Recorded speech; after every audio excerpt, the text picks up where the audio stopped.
إن الحمد لله نحمده ونستعينه ونستغفره ونعوذ بالله من شرور أنفسنا ومن سيئات أعمالنا من يهده الله فلا مضل له ومن يضلل فلا تجد له وليا مرشدا وأشهد أن لا إله إلا الله وحده لا شريك له لا إله إلا هو الرحمن الرحيم وأشهد أن محمدا عبد الله ورسوله خيرته من خلقه صلى الله عليه وسلم واقتفى أثره بإحسان إلى يوم الدين أما بعد فأعوذ بالله من الشيطان الرجيم بسم الله الرحمن الرحيم وإذ قال ربك للملائكة إني جاعل في الأرض خليفة قالوا أتجعل فيها من يفسد فيها ويسفك الدماء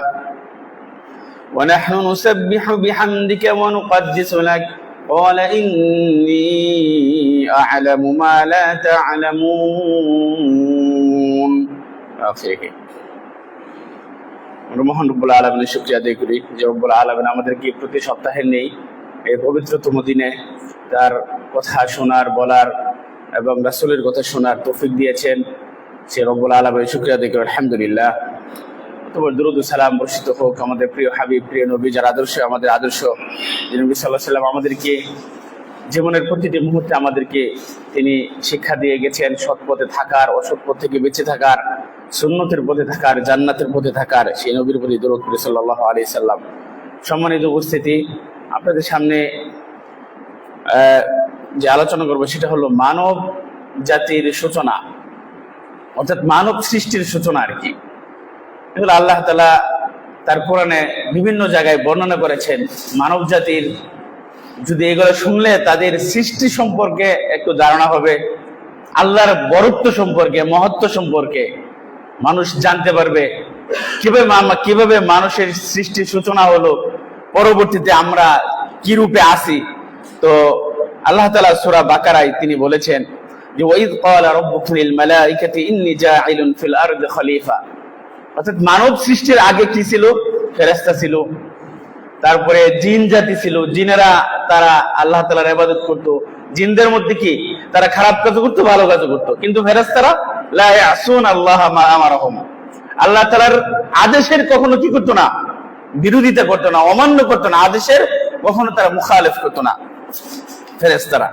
তো যখন মানব জাতিকে সৃষ্টি করার আল্লাহ তাআলা ইচ্ছা পোষণ করলেন, তখন তিনি ফেরেশতাদেরকে বললেন যে আমি দুনিয়াতে প্রতিনিধি খলিফা তৈরি করতে চাই, সৃষ্টি করতে চাই। খলিফা বলতে কি মানে আল্লাহ তাআলার আদেশের বাস্তবায়ন করবে, তার নির্দেশ অনুযায়ী চলাফেরা করবে, দুনিয়াতে তারা সেই বিধান মতে নিয়ে দুনিয়া পরিচালনা করবে। অথবা হতে পারে যে খলিফা যেমন এক প্রজন্মের পর অন্য আরেক প্রজন্ম আসবে, এইভাবে পর্যায়ক্রমে কি কিয়ামত পর্যন্ত আসতে থাকবে। ফেরেশতাদেরকে যখন বললেন তখন ফেরেশতারা বললেন যে আতাজআলু ফিহা মান ইফসিদু ফিহা ওয়া ইয়াসফিকু দিমা, যে আপনি দুনিয়াতে এমন জাতি, এমন কওম সৃষ্টি করবেন যারা ফিতনা ফাসাদ, মারামারি, ঝগড়া ফাসাদ সৃষ্টি করবে। ফেরেশতারা কিভাবে জানে যে মানব জাতি কি করবে? তারা অন্যায়, অবিচার, রাহাজানি, হত্যা পর্যন্ত তারা করতে পারে। অর্থাৎ জিন, মানুষের আগের সৃষ্টি কি ছিল? জিন জাতি। তো এরা তো আপনার ভালো কাজও করে, খারাপ কাজও করে, সেই দিক তাদের একটা ধারণা আছে। অথবা আল্লাহ তাআলা তাদেরকে কি সেই জ্ঞান তাদেরকে দিয়েছিলেন। তারপরে আল্লাহ তাআলা বলেন যে ফেরেশতারা বলেন যে ওয়ানাহনু নুসাব্বিহু বিহামদিকা ওয়া নুকদ্দিসু লাক, যে আমরাই তো আপনার পবিত্রতা বর্ণনা করি, আমরাই আপনার ইজ্জত বা প্রশংসা আমরা ঘোষণা করি। কি দরকার আছে মানব জাতি তৈরি করার? এটা মানে আল্লাহ তাআলার বিরোধিতা নয়, মানে আল্লাহ তাআলার কথার বিরোধিতা নয়, বরং ইস্তিফসার, এটাকে বলে ইস্তিফসার আরবিতে, যে জানার জন্য যে আপনি কেন, মানে কি উদ্দেশ্যের, হিকমতটা কি। তখন আল্লাহ তাআলা বলেন যে ইন্নী আ'লামু মা লা তা'লামুন, আমি যা জানি তা তোমরা কি জানো না। মানব সৃষ্টির উদ্দেশ্য, এদের হাদাফ কি, এদের কি তারা করবে দুনিয়াতে, তো এটা আমি যা জানি তা তোমরা কি করো না, তা তোমরা জানো না। আদম, যেমন আল্লাহ তাআলার প্রথম সৃষ্টিকে আদম আলাইহিস সালাম, আদম মানে কি? আদিমুল আরব, জমিনের যে উপরিভাগ পৃথিবীর উপরি বাক্যে বলা হয় কি আদিম। সেই দিক থেকে আদমের আলাইহিস সালামের প্রথম মানুষের নাম কি আল্লাহ তাআলা রাখেন কি আদম আলাইহিস সালাম। তাহলে ফেরেশতারা যখন জিজ্ঞেস করলেন, তো আল্লাহ তাআলা উত্তর দিলেন কি ফেরেশতাদের, যে আমি যা জানি তোমরা তা কি করো না, জানো না। মানব সৃষ্টির প্রথম যে স্তর, মুফাসসির এক তাফসিরে তিনি বর্ণনা করেছেন যে মানব জাতির 4টা স্তর, মানে মানব সৃষ্টির 4টা মারাহেল। প্রথম হলো যে মানুষকে আল্লাহ তাআলা কি থেকে সৃষ্টি করেছেন, আমরা সকলেই জানি মাটি থেকে, তাই না? রাসূল সাল্লাল্লাহু আলাইহি ওয়াসাল্লাম যেমন বলেছেন যে ইন্নাল্লাহা খালাকা আদামা মিন কবদাতিন কবদাহা মিন জামিইল আরদ, পুরা জমিনের সমস্ত জমিন থেকে এক মুষ্টি মাটি নিয়ে আল্লাহ তাআলা আদমকে কি করেছেন, সৃষ্টি করেছেন। এই জন্য মানুষের দেখেন মাটির বিভিন্ন ধরন থাকে না, লাল মাটি আছে, কালো মাটি আছে, শক্ত মাটি আছে, কাদা মাটি আছে। পৃথিবীতে বিভিন্ন ধরনের কি আছে, মাটি আছে। এই জন্য আল্লাহ রাসূল বলেন যে বনি আদম, এই জন্য কেউ লাল, কেউ সাদা, কেউ একটু কঠোর প্রকৃতির, কেউ একটু কোমল প্রকৃতির, তো এবং কেউ সহজ, কেউ বেশি কঠোরতা করে, এটার দিক থেকে হতে পারে।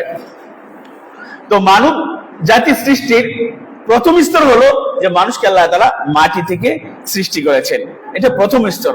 যেমন আল্লাহ তাআলা বলেন কি অন্য জায়গায় সূরা সদের 71 নম্বর আয়াতে বলেন যে ইয ক্বালা রাব্বুকা লিল মালাইকাতি ইন্নী খালিকুম বাশারাম মিন তিন, মানে ফেরেশতাদেরকে বলেন যে আমি মাটি থেকে মানুষ সৃষ্টি করতে চাই। মাটি থেকে কি সৃষ্টি করতে চাই, মানুষ। তাহলে দেখেন যে বাশারাম মিন তিন, বাশার মানে কিসের মানুষ, মাটির মানুষ। এটা একটা মানে এটা থেকে আমরা আরো বুঝতে পারি যে রাসূল সাল্লাল্লাহু আলাইহি ওয়াসাল্লামকে যে নূরের তৈরি মানুষ বলা হয়, অথচ সূরা কাহফে আছে শেষ আয়াতে যে হে রাসূল আপনি বলে দিন যে আনা বাশার, আমি তোমাদের মধ্যে একজন মানুষ। মানে এই আয়াত থেকে প্রমাণ হয় যে আল্লাহ তাআলা বলেন যে আমি মাটি থেকে কি সৃষ্টি করতে চাই, বাশারাম মিন তিন, মানে মাটি থেকে মানুষ সৃষ্টি করতে চাই।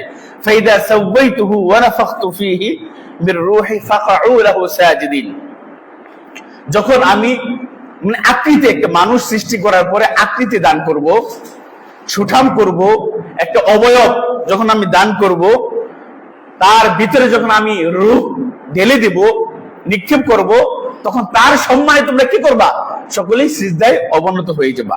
এটা হলো, অর্থাৎ মাটি হলো প্রথম স্তর। দ্বিতীয় হলো যে বলা হয়, তাফসীরে বলা হয়েছে যে মাটি থেকে পানি দিয়া মানে করা হয়েছে, বীজাণু হয়েছে, বীজাণুর পরে একটা কাদা মাটি হয়ে গেছে। যেমন অন্য জায়গায় আল্লাহ তাআলা বলেছেন যে ওয়ালাকাদ খালাকনাল ইনসানা মিন সালসালিম মিন হামাইম মাসনুন। হামাইম মাসনুন মানে কাদা মাটি, মানে কাদাযুক্ত মাটি। সলসল মানে ঠনঠনে, মানে যখন কাদা দিয়া একটা মাটি বীজাণু হয়, এরপরে এটাকে যখন শুকানো হয় তখন কিন্তু এটা কি হয়ে যায়, মানে শক্ত ঠনঠন একটা আকৃতি কি করে ধারণ করে। এই জন্য আল্লাহ তাআলা অন্য জায়গায় বলেন কি যে আমি মানুষকে সৃষ্টি করেছি মিন সালসালিম মিন হামাইম মাসনুন। তাহলে মাটিটাকে একত্রিত করার পরে এটাকে মানে ভিজে কাদামাটি করার পরে একটা ঠনঠনে একটা কি ভাব তৈরি হয়েছিল। মাটি থেকে আল্লাহ তাআলা মানুষ সৃষ্টি করছেন। এরপরে তিনি বলেন ওয়া জান্না খালাকনাহু মিন ক্বাবলু মিন নারিস সামুম, জিনদেরকে সৃষ্টি করছে কি দিয়া, আগুন দিয়া। তাহলে মাটির মানুষ হলো তৈরি, মাটির মানুষ, আর জিন হলো আগুনের তৈরি। এরপরে তৃতীয় যে স্তর সেটা হলো আল্লাহ তাআলা তাকে যখন এই ঠনঠনে মাটির মাধ্যমে যখন আল্লাহ তাআলা একটা মানুষের আকৃতি করে ফেললেন, তার নিজ হাত দিয়ে যখন বানাইলেন, তারপরে তিনি তার রূহকে ঢেলে দিলেন। এখানে বলা হয় যে রূহটা এটাও কি আল্লাহ তাআলার একটা সৃষ্টি, রূহটা আল্লাহ তাআলার একটা কি সৃষ্টি। ওয়ালাকাদ খালাকনাকুম সুম্মা সাওয়ারনাকুম, যখন আমি তোমাদেরকে সৃষ্টি করলাম, তোমাদেরকে আমি কি দিলাম, আকৃতি দান করলাম। তারপরে তিনি আল্লাহ তাআলা বলেন যে সুম্মা সাওয়াহু ওয়া নাফাখা ফীহি মির রূহিহি, তাকে আমি সুঠাম করার পরে, সুষম আকৃতি দান করার পরে ওয়া নাফাখা ফীহি মির রূহিহি, তিনি তার রূহকে তার ভিতরে কি করেন, তিনি ঢেলে দেন, ফুঁক দিয়ে দেন। অর্থাৎ তখন এই যে একটা মানুষের যে আমাদের যে আকৃতি, আদম আলাইহিস সালামকে যখন যেভাবে তিনি সৃষ্টি করেছেন, আদমকে বলা হয় শুক্রবারে সৃষ্টি করা হয়েছিল, তার দৈর্ঘ্য ছিল, লম্বা ছিল কি 60 হাত, দিরা বলা হয় যে 60 হাত। যখন তিনি আদম আলাইহিস সালামকে সৃষ্টি করার পরে যখন রূহ দিয়ে দিলেন, তখন তিনি একজন মানুষের আকৃতির কি হয়ে গেল। এরপরে আল্লাহ তাআলা তাকে কি করেন, ফেরেশতাদের সামনে পেশ করেন, উপস্থাপন করেন, এবং মানুষ এই আদমকে এমন কিছু শিক্ষা দান করেন যে শিক্ষাটা কাকে দেন নাই, ফেরেশতাদেরকে এবং জিনদেরকে কি করেন নাই, দান করেন নাই। এই জন্য মানুষের বা আদমের ইজ্জত বা এর সম্মান, এর বরত্ব বোঝানোর জন্য তিনি ফেরেশতাদের সামনে উপস্থাপন করে বলেন যে ওয়াআল্লামা আদামাল আসমাআ কুল্লাহা সুম্মা আরাদাহুম আলাল মালাইকাতি ফাকালা আনবিউনি বিআসমাই হাউলাই ইন কুনতুম সাদিকিন। আল্লাহ তাআলা আদমকে অনেক নাম শিক্ষা দেন। বলা হয় যে তার চোখের সামনে যা কিছু আছে অথবা প্রাণী দুনিয়াতে যা কিছু আছে এগুলোকে নাম শিক্ষা দেওয়ার পরে ফেরেশতাদেরকে বলেন এবার যে এইগুলোর নাম তোমরা আমাকে জানাও যদি তোমরা সত্যবাদী হও। কেন? ফেরেশতারা প্রথম কি করছিল, যে মানব সৃষ্টি করার কি দরকার ছিল। এই জন্য মানে একটা পরীক্ষা যে মানুষের সম্মান বেশি নাকি ফেরেশতাদের সম্মান বেশি, বা ফেরেশতাদের উপর আদমকে সম্মানিত করার জন্য আল্লাহ তাআলা একটা কি মানে তাদের সামনে পেশ করে বললেন যে তোমরা আমাকে এই নামগুলো কি জানাও। কিন্তু তারা কেউ কি করতে পারে না, বলতে পারেন নাই। তারা বলল কি সুবহানাক লা ইলমা লানা ইল্লা মা আল্লামতানা ইন্নাকা আনতাল আলিমুল হাকীম। আপনি পবিত্র, মহান, সুতরাং আপনি আমাদেরকে যা শিক্ষা দেন তাই কি করি, আমরা শিখি, তাই আমরা জানি। এর ব্যতিরেকে আমরা কি, আমরা কিছুই জানি না, সেই জ্ঞান আমাদের কি নেই। এরপরে আল্লাহ তাআলা আদমকে বললেন যে ইয়া আদম আনবিউহুম বিআসমাইহিম ফালাম্মা আনবাআহুম বিআসমাইহিম قال ألم أقل لكم إني أعلم غيب السماوات والأرض وأعلم ما تبدون وما كنتم تكتمون। জি হ্যাঁ, আদম, এবার আদম আলাইহিস সালাম সব কিছু নাম কি করলেন, তিনি জানিয়ে দিলেন। জানানোর পরে আল্লাহ তাআলা বললেন যে আমি এই আসমান এবং জমিনের অদৃশ্য সম্পর্কে, গায়েবী সম্পর্কে যা জানি তা তোমরা কি করো না, জানো না, এবং তোমরা প্রকাশ্য অপ্রকাশ্য যা কিছু করো সবকিছুই জানো। সবাই সেজদা করলো, সবাই আনুগত্য স্বীকার করলো, আল্লাহ তাআলার আদেশের তারা মানে দ্রুত বাস্তবায়ন করলো, কিন্তু একজন করলো না। সে কে? সে হলো ইবলিস, শয়তান। তাকে যখন বলা হলো যে আল্লাহ তাআলা যখন সৃষ্টি করার পরে, রূহ দেওয়ার পরে সকলকে বললেন ওয়াইদ কুলনা লিল মালাইকাতি ইসজুদু লিআদম ফাসাজাদু ইল্লা ইবলিস আবা ওয়াস্তাকবারা ওয়া কানা মিনাল কাফিরিন। দেখেন ইবলিস আসলে কি, ইবলিস শয়তান, এরা কারা? ইবলিস কি আরেক জিনিস, শয়তান কি আরেক জিনিস, জিন। মানে ইবলিস, শয়তান, জিন, তিনটা নাম আমরা জানি। তিনটা কি মানে তিন রকম কোন বস্তু, তিন রকম ব্যক্তি না। মূলত ইবলিসটা জিনদেরই একটা কি, কারণ জিনের সৃষ্টি কি আগুন থেকে, ইবলিসেরও কি মানে সৃষ্টি আগুন থেকে।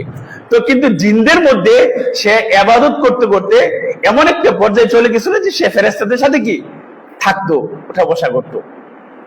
এই জন্য যখন সকলকে আল্লাহ তাআলা বললেন আদমকে আদমের ইজ্জতের সম্মানে সেজদা করার জন্য, কিন্তু ইবলিস কি করলো, সে অহংকার করলো, সে অহংকার করলো, অস্বীকার করলো, সে সেজদা করলো না। তার যুক্তি আছে। তার যুক্তি কি, যে সে বলল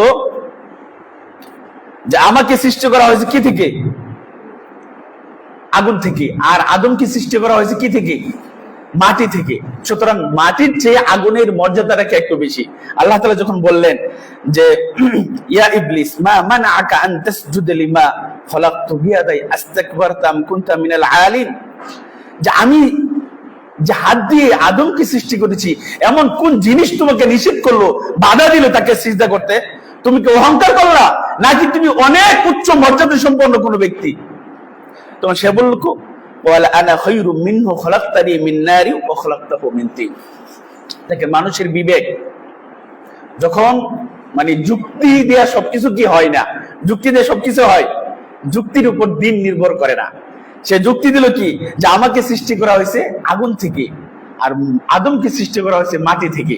সে এইখানে উপাদান, মাটি নাকি আগুন, সে উপাদানের শ্রেষ্ঠত্ব দিয়া সে নিজেকে বর্ত মনে করতেছে।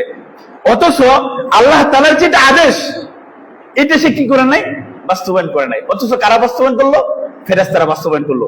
সে বাস্তবায়ন না করার কারণে সে কি হয়ে গেল, সে অভিশপ্ত হয়ে গেল, সে মারদুদ হয়ে গেল। তখন আল্লাহ তাআলা তাকে বলেন ক্বালা ফাখরুজ মিনহা ফাইন্নাকা রাজিম ওয়া ইন্না আলাইকা লা'নাতা ইলা ইয়াউমিদ্দিন। আমার আদেশ বাস্তবায়ন না করার কারণে, অমান্য করার কারণে, বিরোধিতা করার কারণে তুমি কি হয়ে যাও, বের হয়ে যাও, জান্নাত থেকে বের হয়ে যাও, তুমি অভিশপ্ত, বিতাড়িত, কিয়ামত পর্যন্ত তোমার উপর কি অভিশাপ। অন্য জায়গায় এরকম বলেন। কিন্তু এই শয়তান দেখেন, বা এই ইবলিস, সে তখন আল্লাহর কাছ থেকে একটা পারমিশন নিয়ে নিলেন যে ক্বালা রাব্বি ফাআনজিরনি ইলা ইয়াউমি ইউবআসুন, হে আমার রব, যে মানুষের কারণে, যে আদমের কারণে আমাকে এই জান্নাত থেকে বিতাড়িত করে দিলেন, বের করে দিলেন, আমি বিতাড়িত হয়ে গেলাম, অভিশপ্ত হয়ে গেলাম, তাহলে আমাকে কিয়ামত পর্যন্ত বেঁচে থাকার একটা অবকাশ দেন। কিয়ামত পর্যন্ত যেন আমি কি করতে পারি, বেঁচে থাকতে পারি, সেই একটা সুযোগ আমাকে কি আপনি দেন। তখন আল্লাহ তাআলা তাকে বললেন ওয়ালা ফাইন্নাকা মিনাল মুনজারিন ইলা ইয়াউমিল ওয়াক্তিল মা'লুম, ঠিক আছে, তোমাকে অবকাশ দেওয়া হলো নির্দিষ্ট কি সময় পর্যন্ত, অর্থাৎ কিয়ামত পর্যন্ত। কেন সময় নিলেন? যে মানুষের কারণে, যে আদমের কারণে সে বিভ্রান্ত হয়ে গেল, বিপথে চলে গেল, সেই আদমকে বিভ্রান্ত করার জন্য, সে আদমকে আল্লাহর পথ থেকে তার পথে নেওয়ার জন্য, জান্নাতের পথ থেকে জাহান্নামের পথে নেওয়ার জন্য সে আল্লাহর কাছে কি নিলেন, পারমিশন দিলেন। তিনি কি বললেন? ওয়ালা ফাবিইজ্জাতিকা লাআগবিয়ান্নাহুম আজমাইন ইল্লা ইবাদাকা মিনহুমুল মুখলাসিন। তিনি বলেন, আল্লাহ তাআলাকে উদ্দেশ্য করে বলেন যে আপনার ইজ্জতের কসম করে আমি বলতেছি, লাআগবিয়ান্নাহুম আজমাইন, সমস্ত মানব জাতিকে আমি কি করব, বিপথে নিয়ে যাওয়ার সর্বোচ্চ চেষ্টা করব। আমার যত শক্তি সামর্থ্য, যত কলা কৌশল, যত পদ্ধতি আছে, হিকমত আছে, কৌশল আছে, সবকিছু খাটায়া আমি আপনার এই আদম সন্তানকে বিপথে নেওয়ার জন্য, বিভ্রান্ত করার জন্য, জাহান্নামের পথে নেওয়ার জন্য সর্বোচ্চ চেষ্টা কি আমি করব। ইল্লা ইবাদাকা মিনহুমুল মুখলাসিন, তবে তাদেরকে ব্যতীত, যারা একদম একনিষ্ঠ, যারা মুখলিস, যারা মুত্তাকি, যারা পরহেজগার, যারা আপনার আসল মুমিন বান্দা, যারা, তাদেরকে কি পারবো না। তাহলে আমরা কি সেই মুখলিসদের মধ্যে আছে কিনা, মুমিনদের মধ্যে আছে কিনা, সেই মুত্তাকিদের অন্তর্ভুক্ত আমরা আছে কিনা। এরপরে দেখেন শয়তান যে হাদাফ, শয়তানের হাদাফ, লক্ষ্য, সে কিন্তু বাস্তবায়ন করতেছে। আদম আলাইহিস সালামের যে দুই সন্তান হাবিল কাবিল, একজনকে যে আরেকজনে মারালো না, কে মারাইছে? এটা শয়তানই কি মারাইছে। নূহ আলাইহিস সালামের যুগে শিরকের বাস্তবায়ন, ব্যক্তি পূজা, এটা কি করাইছে? শয়তান করাইছে। আদম আলাইহিস সালামের যুগে, সালেহ আলাইহিস সালামের যুগে, ইব্রাহিম আলাইহিস সালামের যুগে, এই যুগে যুগে এই মানুষদেরকে বিপথে নিয়ে যাওয়ার জন্য, আল্লাহর সাথে শিরিক করা, আল্লাহর ইবাদত থেকে দূরে সরে যাওয়া, এটা কে বাস্তবায়ন করতেছে? ওই শয়তান আল্লাহর কাছ থেকে যে পারমিশন নিয়ে নিছি যে আমি আপনার বান্দাদেরকে সঠিক পথে, অন্য জায়গায় শয়তান বলেছে, দেখেন যে লাআকুদান্না লাহুম সিরাতাকাল মুস্তাকিম, সিরাতাল মুস্তাকিমের পথে আমি কি করব, আমি বসে থাকবো তাদের জন্য। সুম্মা লাআতিয়ান্নাহুম মিন বাইনি আইদিহিম ওয়া মিন খালফিহিম ওয়া আন আইমানিহিম ওয়া আন শামাইলিহিম, পিছন দিক থেকে, সামনের দিক থেকে, ডান দিক থেকে, বাম দিক থেকে, চতুর্দিক থেকে আমি আসবো।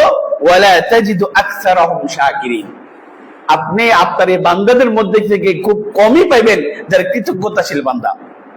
তার মানে শয়তান দেখেন উপর নিচ, ডানে বামে, সামনে পিছে, চতুর্দিক থেকে আমাদেরকে আল্লাহর পথ থেকে বিপথে নেওয়ার জন্য, দান্ত পথে নেওয়ার জন্য, তার ইবাদত থেকে দূরে সরে দেওয়ার জন্য সর্বাত্মক চেষ্টা করে। সুতরাং আমরা যখন আল্লাহর আনুগত্য থেকে দূরে সরে থাকি, মনে করবেন আপনি শয়তানের কুমন্ত্রণায় আছেন। সোজা কথা, আল্লাহ তাআলা এই মানব জাতির প্রতি প্রথম আহ্বান, এই মানব জাতির প্রতি আল্লাহ তাআলার প্রথম আহ্বান কি সেটা জানেন? সূরা বাকারাতে আছে, আল্লাহ তাআলা বলেন ইয়া আইয়ুহান নাস উ'বুদু রাব্বাকুম আল্লাযী খালাকাকুম, এই মানব জাতি, হে মানব মণ্ডলী, উ'বুদু রাব্বাকুম, তোমরা তোমাদের রবের ইবাদত করো, আল্লাযী খালাকাকুম, যিনি তোমাদেরকে সৃষ্টি করেছেন। এই আমরা সৃষ্টির শুরুতে যদি চিন্তা করি যে আল্লাহ তাআলা আমাদেরকে কিভাবে সৃষ্টি করেছেন, কেন সৃষ্টি করেছেন, এবং শয়তানের উদ্দেশ্য কি, আর আল্লাহ তাআলা আমাদেরকে সৃষ্টি করার উদ্দেশ্য কি, এটা যেন আমরা কখনোই বলে না যাই। শয়তান সর্বাত্মক চেষ্টা করবে আপনাকে যেন নামাজ না পড়েন, আপনি যেন পাপ কাজ করেন, আপনি রোজা না রাখেন, হজ যেন না করেন, যাকাত যেন না দেন, মা বাবার সাথে খারাপ আচরণ করেন, অন্যের হক নষ্ট করেন, অন্যের উপর জুলুম করেন। এগুলো কার কাজ? সব এগুলা কার? এগুলো শয়তানের এম, শয়তানের লক্ষ্য, শয়তানের কাজ এগুলা। সুতরাং শয়তানের কাছ থেকে বিরত থেকে যেন আমার রব যে কারণে আমাকে সৃষ্টি করেছেন, যে উদ্দেশ্যে আমাকে সৃষ্টি করেছেন, সেই পথে যেন থাকতে পারে। আল্লাহ তাআলা সেই তৌফিক দান করুন। বারাকাল্লাহু লি ওয়া লাকুম ফিল কুরআনিল আযীম ওয়া নাফা'নি ওয়া ইয়্যাকুম বিমা ফীহি মিনাল আয়াতি ওয়া যিকরিল হাকীম।